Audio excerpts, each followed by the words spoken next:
Engraçado como a gente só descobre quem são nossos verdadeiros filhos quando já está quase na hora de partir, não é mesmo? Eu me chamo Marlene, tenho 82 anos bem vividos e hoje, sentada aqui na varanda desta casa, em Belo Horizonte, vendo o pôr do sol tingir de laranja os morros da cidade onde nasci e me criei, preciso contar uma história que ainda me faz o coração acelerar. Uma história sobre abandono, sobre amor verdadeiro e sobre uma decisão que mudou tudo quando eu menos esperava. Vocês sabem como é, né? A gente passa a vida inteira achando que conhece as pessoas, que sabe no que pode confiar, que família é sangue e ponto final.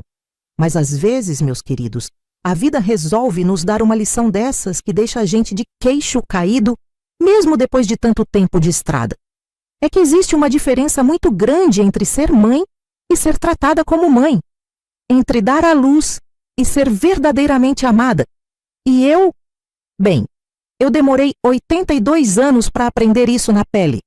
Quando eu olho para trás, para todos esses anos de luta, de trabalho duro, de noites mal dormidas cuidando de criança doente, de sacrifícios que uma mãe faz sem nem pensar duas vezes, quando eu lembro de tudo isso, ainda me pergunto, será que eu fiz alguma coisa errada? Será que mimei demais? Será que não soube ensinar o valor do amor e da gratidão?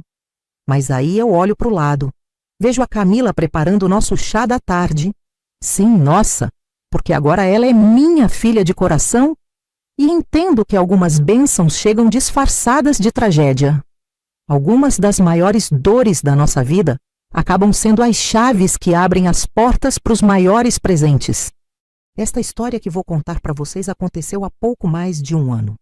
Foi quando eu descobri que o coração, esse órgão teimoso que bate no nosso peito, às vezes precisa ser operado não só pelos médicos, mas também pela própria vida.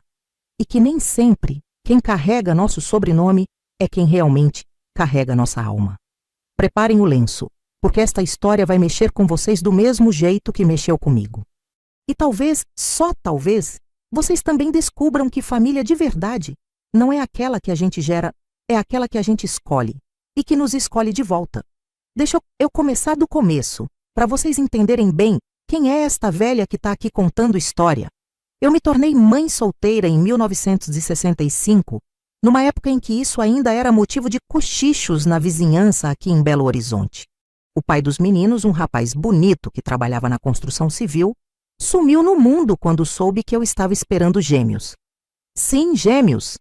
Rodrigo e Patrícia vieram juntos, como se já soubessem que iam precisar um do outro, já que o pai não ia estar por perto. Morava numa casinha simples no bairro da Lagoinha, uma herança da minha mãe, que Deus a tenha.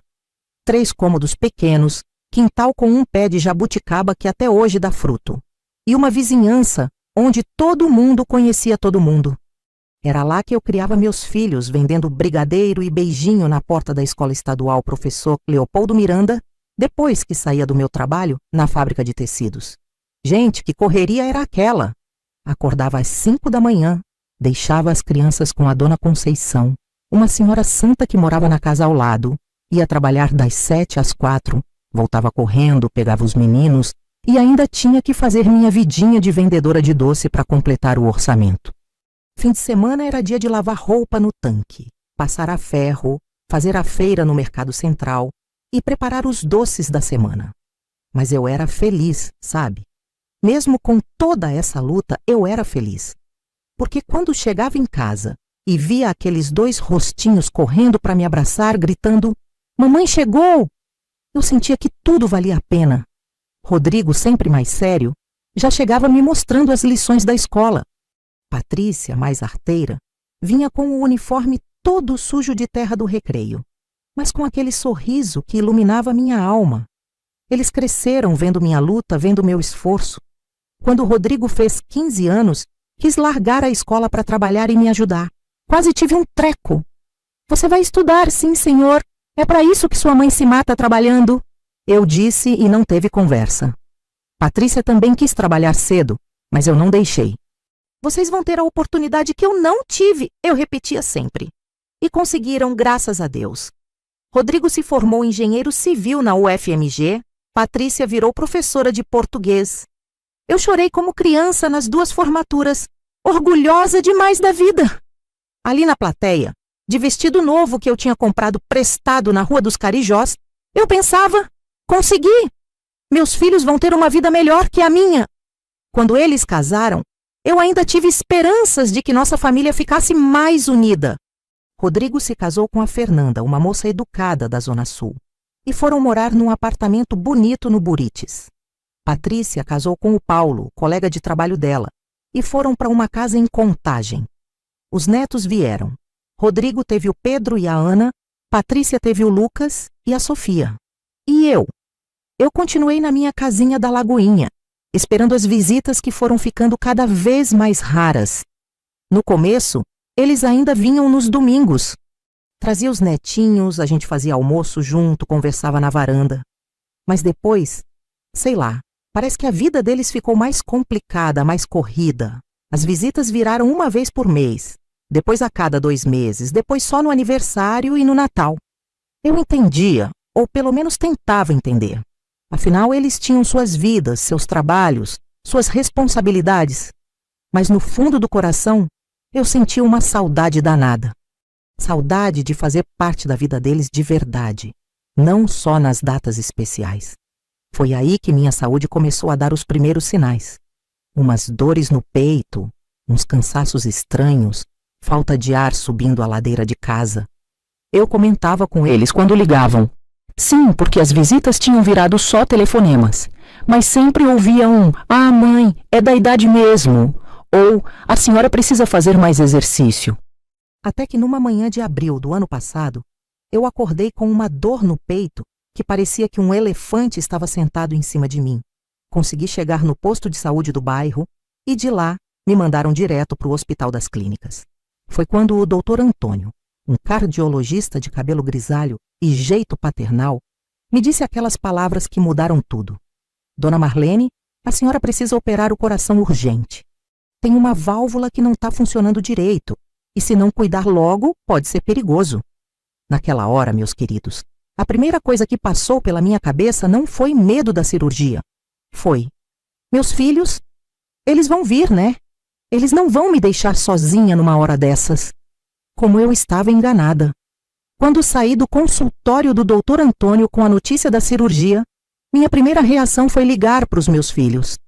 Afinal, depois de 30 anos criando eles, sacrificando tudo por eles, tenho certeza de que não me deixariam sozinha numa hora dessas, né? Liguei primeiro para o Rodrigo.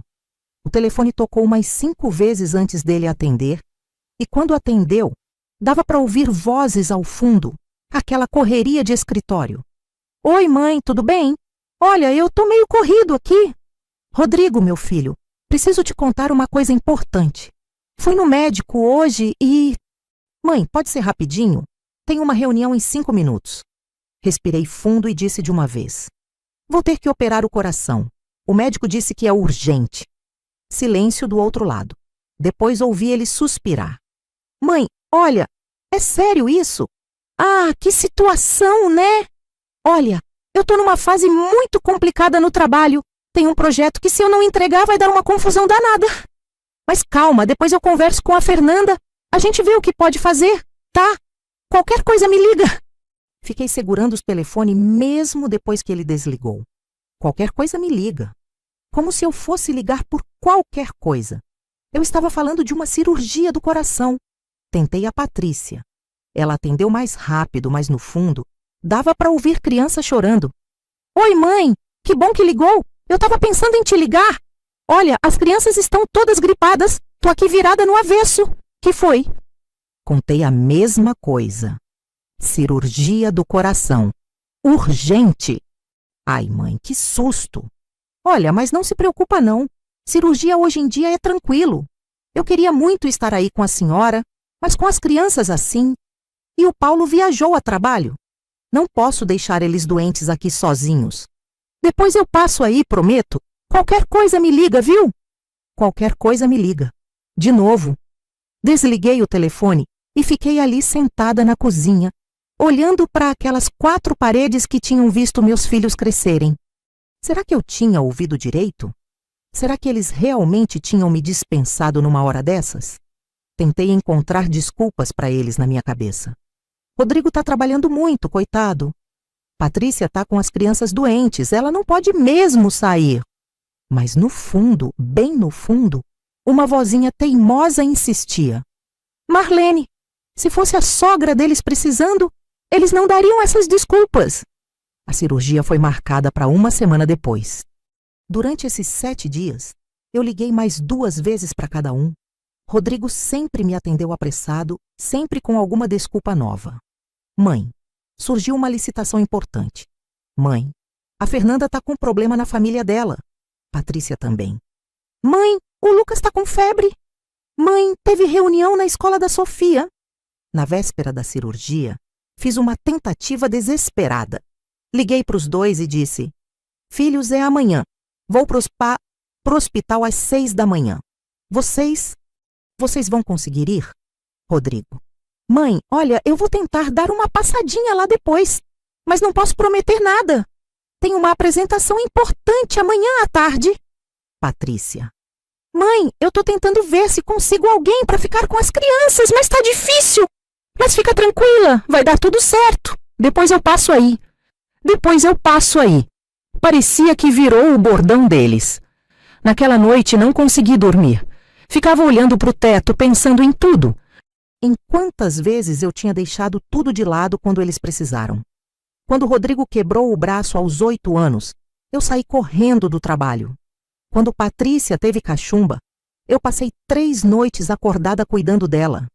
Quando eles tiveram problema na escola, na faculdade, no trabalho, eu sempre estava lá. E agora? Agora que era eu que precisava, eles estavam numa fase complicada. No dia da cirurgia, acordei às 5 da manhã, sozinha. Tomei banho, vesti a roupa que a enfermeira tinha me orientado, peguei minha pequena mala com as coisas pessoais e saí de casa, sozinha. Na parada do ônibus, fiquei olhando a rua vazia, esperando que talvez um dos meus filhos aparecesse de surpresa. Mãe, não ia deixar a senhora ir sozinha. Mas não apareceu ninguém. No ônibus que balançava naquelas ruas cheias de buraco de Belo Horizonte, eu pensava: será que eles vão pelo menos ligar depois para saber como foi? Será que eles vão se sentir culpados se alguma coisa der errado? Chegando no hospital, que movimento! Gente para todo lado, enfermeiros correndo, médicos apressados. Ali no meio de toda aquela agitação, eu me senti a pessoa mais sozinha do mundo. Foi na hora que me levaram para a sala de cirurgia deitada naquela maca, olhando as luzes do teto passar por cima de mim, que eu pensei: meu Deus, será que eu vou morrer aqui sozinha? Será que meus filhos vão se arrepender de não terem vindo? E foi aí, meus queridos, que eu conheci um anjo chamado Camila. Quando acordei da anestesia, a primeira coisa que vi foi um par de olhos castanhos, cheios de carinho, me olhando com atenção. Era a Camila, enfermeira de 35 anos, nascida e criada aqui em BH mesmo, no bairro Cidade Nova. Ela segurou minha mão e disse com aquele sotaque mineiro gostoso: como a senhora está se sentindo, dona Marlene?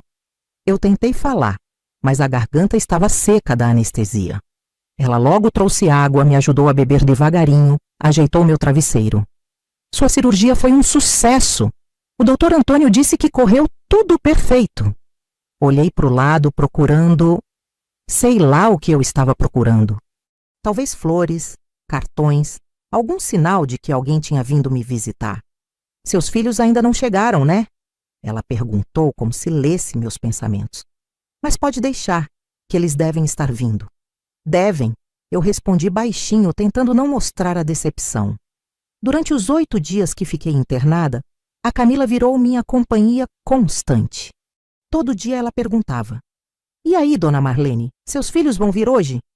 E todo dia eu respondia: vão sim, filha, mentindo para ela e para mim mesma. Camila me contou que era enfermeira há 15 anos, que tinha escolhido essa profissão porque gostava de cuidar das pessoas. Era divorciada, sem filhos, morava sozinha num apartamentinho perto do hospital. Meus pacientes viraram minha família, ela me disse uma vez, arrumando as flores que ela mesma tinha trazido para o meu quarto. No terceiro dia, Rodrigo ligou. Não para saber como eu estava, para avisar que não ia conseguir vir porque tinha surgido uma reunião importante com uns investidores. Mas depois eu passo aí, mãe. No quinto dia, foi a Patrícia. As crianças ainda estavam doentes. Ela não podia sair de casa. Mas depois eu passo aí, mãe. Foi no sexto dia que eu desabei. Camila estava arrumando minha cama quando as lágrimas começaram a cair sem parar. Ela parou o que estava fazendo e sentou na beirada da cama. Dona Marlene, que foi? Tá sentindo dor? E eu não consegui mais fingir. Eles não vêm, Camila, meus filhos. Eles não vêm. Para eles eu já morri faz tempo. Camila não disse nada. Só me abraçou forte e ficou ali, comigo, até eu parar de chorar. Quando me acalmei, ela disse: Dona Marlene, às vezes a gente encontra família onde menos espera. E às vezes perde família onde mais espera encontrar. No dia da alta, quando o Dr. Antônio me liberou, eu olhei para o corredor esperando ver algum dos meus filhos. Nada. Camila apareceu com a cadeira de rodas. Vem, Dona Marlene, vou levar a senhora em casa. Não precisa, filha, eu pego um ônibus. A senhora tá louca. Não vou deixar a senhora pegar ônibus depois de uma cirurgia dessas. Já falei com a supervisora, posso sair mais cedo hoje. No carro dela, um Fiat Uno vermelho meio velhinho, mas bem cuidado, ela perguntou: Dona Marlene, tem alguém em casa para cuidar da senhora nos primeiros dias? Tenho sim. Eu menti de novo. Quando chegamos na minha casa da Lagoinha, Camila viu tudo. A geladeira vazia, a pilha de contas acumuladas na mesa, o silêncio que gritava solidão. Dona Marlene, ela disse, me segurando pelas mãos, eu vou passar aqui nos próximos dias para ver como a senhora tá bom? E passou. Todo santo dia, depois do plantão de 12 horas no hospital, ela aparecia na minha porta. Trazia fruta, remédio, fazia companhia. Sentava comigo na varanda para tomar chá e conversar sobre a vida. Me ensinava os exercícios que o fisioterapeuta tinha passado. Rezava comigo antes de dormir. Foi no final do primeiro mês que eu tomei a decisão mais importante da minha vida. Estava ali na sala, olhando para os retratos dos meus filhos na estante, fotos da formatura, do casamento, dos netos, quando Camila chegou com uma sacola de compras. Trouxe umas coisinhas para a senhora, Dona Marlene. Banana, maçã, aquele pão de açúcar que a senhora gosta. Foi nesse momento que bateu uma clareza danada na minha cabeça. Essa moça, que eu conhecia há pouco mais de um mês, estava cuidando de mim como filha. Estava sendo a filha que os meus próprios filhos não eram sendo. Camila, eu disse, senta aqui, preciso te contar uma coisa. Ela sentou no sofá ao meu lado, com aquele jeitinho atencioso de sempre. Peguei os papéis da casa que estavam guardados numa gaveta da cômoda, escritura, IPTU, tudo organizadinho como minha mãe me ensinou, e coloquei na mesa de centro. Camila, eu vou doar essa casa para você. O rosto dela ficou branco. Ela levantou de um pulo. Dona Marlene, a senhora tá maluca, eu não posso aceitar isso. Pode sim, e vai aceitar. Porque durante 30 anos eu esperei os meus filhos me tratarem como família. E foi você, uma estranha, que me mostrou o que é amor de verdade. Mas, Dona Marlene, essa casa é dos seus filhos, é a herança deles. E foi aí que eu disse as palavras que tinha guardado no peito durante tanto tempo. Filha, herança se deixa para quem herda o nosso amor, não só o nosso sobrenome. E quem herdou meu amor foi você. Nós duas choramos naquele dia. Choramos muito. Mas ela acabou aceitando depois de muita conversa, muita insistência minha. 2 meses depois, como se o destino quisesse testar minha decisão, Rodrigo apareceu na minha porta. E não foi para me ver, não. Foi para pedir dinheiro emprestado para investir num negócio.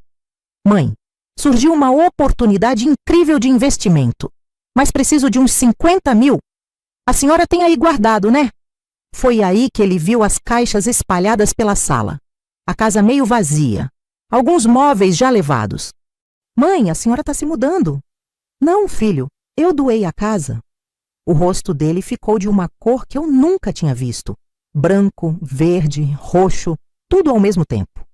Doou? Para quem? Para minha filha. Que filha? A Patrícia? Não, para Camila, a enfermeira que ficou comigo quando vocês sumiram. E aí, meus queridos, foi que o bicho pegou de verdade. Gente, o escândalo que Rodrigo fez naquele dia. Gritou, esperneou. Disse que eu estava com problemas mentais da idade. Ligou na hora para Patrícia, que veio correndo pela primeira vez em anos. Não para me ver, mas para tentar salvar a herança que achavam que tinham garantida. Ali na minha sala, os dois em pé na minha frente, desesperados, falando ao mesmo tempo. Mãe, a senhora não pode ter feito isso! Essa mulher se aproveitou da senhora! A senhora está sendo enganada! Vamos desfazer essa loucura! Eu deixei eles falarem, deixei desabafarem toda aquela revolta, toda aquela indignação. E quando eles pararam para respirar, eu levantei devagar, fui até a cômoda e peguei 2 cartas que eu já tinha preparado fazia tempo, sabendo que 1 hora eles iam aparecer. Aqui, eu disse, entregando uma carta para cada um. Podem abrir. Rodrigo rasgou a carta quase com raiva. Patrícia abriu mais devagar, mas com as mãos tremendo. Dentro de cada uma tinha a mesma frase, escrita com minha letra caprichada. Família de verdade não aparece só na hora da herança. O silêncio que se fez naquela sala foi de cortar o coração. Rodrigo ficou olhando para o papel como se não acreditasse no que estava lendo. Patrícia começou a chorar. Mãe, ela tentou dizer alguma coisa. Não, filha, eu falei, com uma voz que nem eu sabia que tinha. Agora vocês vão me escutar. Eu passei 30 anos da minha vida trabalhando feito uma condenada para dar o melhor para vocês. Vendi doce na chuva, trabalhei doente, deixei de comprar roupa para mim para pagar a faculdade de vocês. E quando eu mais precisei de vocês, onde vocês estavam? Mãe, mas onde vocês estavam quando eu liguei desesperada falando da cirurgia? Onde vocês estavam quando eu acordei sozinha no hospital? Onde vocês estavam nos 8 dias que fiquei internada, sem saber se ia morrer ou viver? As lágrimas estavam descendo pelo meu rosto, mas eu não parei. Vocês estavam na reunião de trabalho. Vocês estavam cuidando de criança gripada. Vocês estavam ocupados demais para lembrar que tem uma mãe. Foi aí que Rodrigo tentou se justificar. Mãe, mas o trabalho... O trabalho nada, Rodrigo. Se fosse a mãe da Fernanda, vocês iam dar um jeito. Se fosse a mãe do Paulo, a Patrícia ia dar um jeito. Mas como era só a velha da Marlene... Não é assim, mãe, Patrícia disse chorando. É assim sim, filha. E sabem por que eu sei?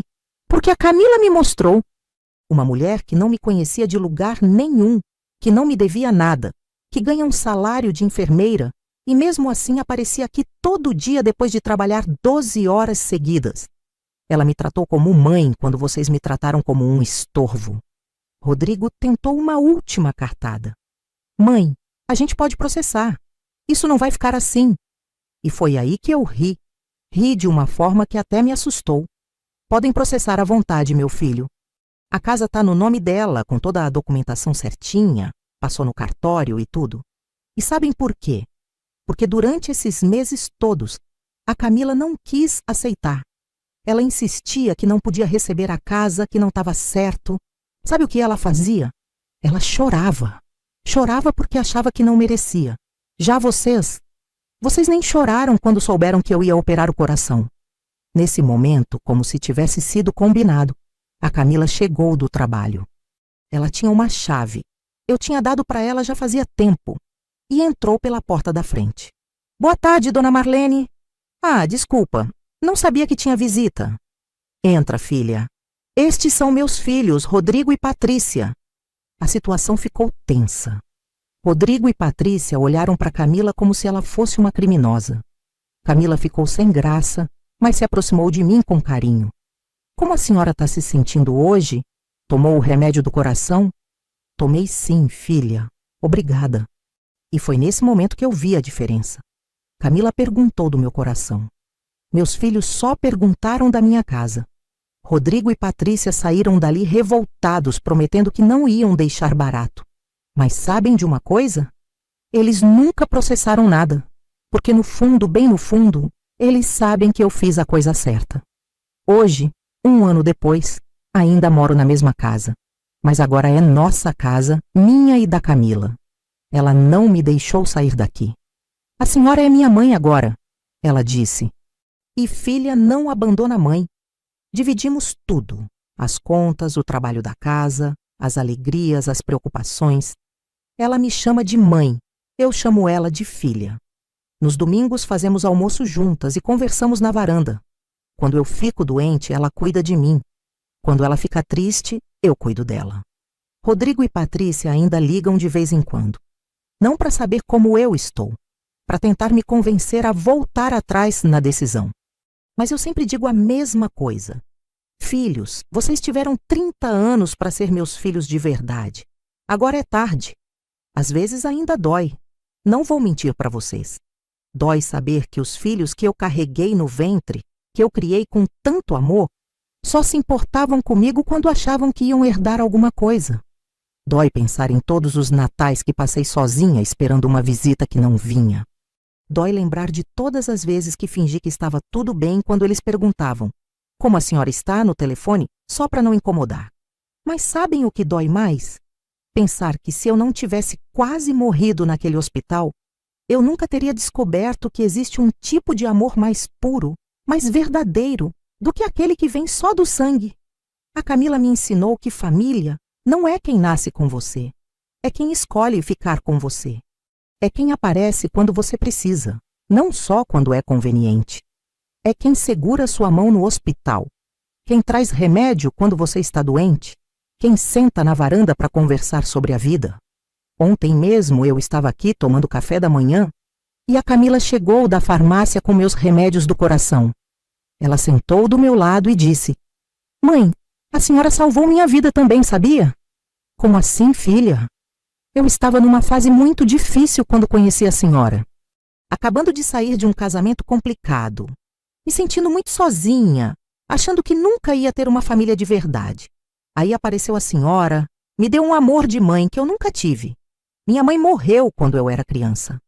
A senhora me deu uma casa, mas mais que isso, me deu um lar. Foi nessa hora que eu entendi uma coisa muito importante. Eu não só ganhei uma filha, eu também salvei uma filha que precisava de mãe, do mesmo jeito que eu precisava de alguém que me amasse de verdade. Agora, quando olho para os retratos na estante, que ainda estão lá, porque amor de mãe não acaba, mesmo quando machuca, eu não sinto mais aquela amargura de antes. Eu sinto pena. Pena de Rodrigo e Patrícia, que perderam a chance de ter uma mãe de verdade na vida deles. Pena dos meus netos, que cresceram sem conhecer o carinho da avó, porque os pais achavam que eu era só uma obrigação. Mas também sinto uma gratidão imensa. Gratidão por ter descoberto, mesmo aos 82 anos, que nunca é tarde para recomeçar. Que nunca é tarde para encontrar quem realmente nos ama. Que família se constrói todo dia, com gestos pequenos, com presença, com carinho. A Camila vai chegar do trabalho daqui a pouco e vamos fazer nosso chá da tarde na varanda como todo dia. Vamos conversar sobre o trabalho dela, sobre as receitas que quero ensinar para ela, sobre os planos para o fim de semana. E eu vou dormir tranquila, sabendo que tenho alguém que se importa de verdade comigo. Foi preciso quase morrer para descobrir quem realmente me ama. Mas sabem de uma coisa? Valeu cada lágrima, cada decepção, cada momento de solidão. Porque agora eu sei o que é ter uma filha de verdade.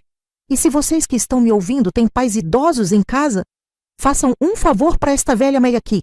Liguem para eles. Não só no Dia das Mães ou no aniversário.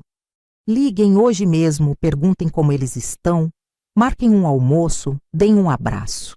Porque quando eles partirem, não vai adiantar chorar no velório.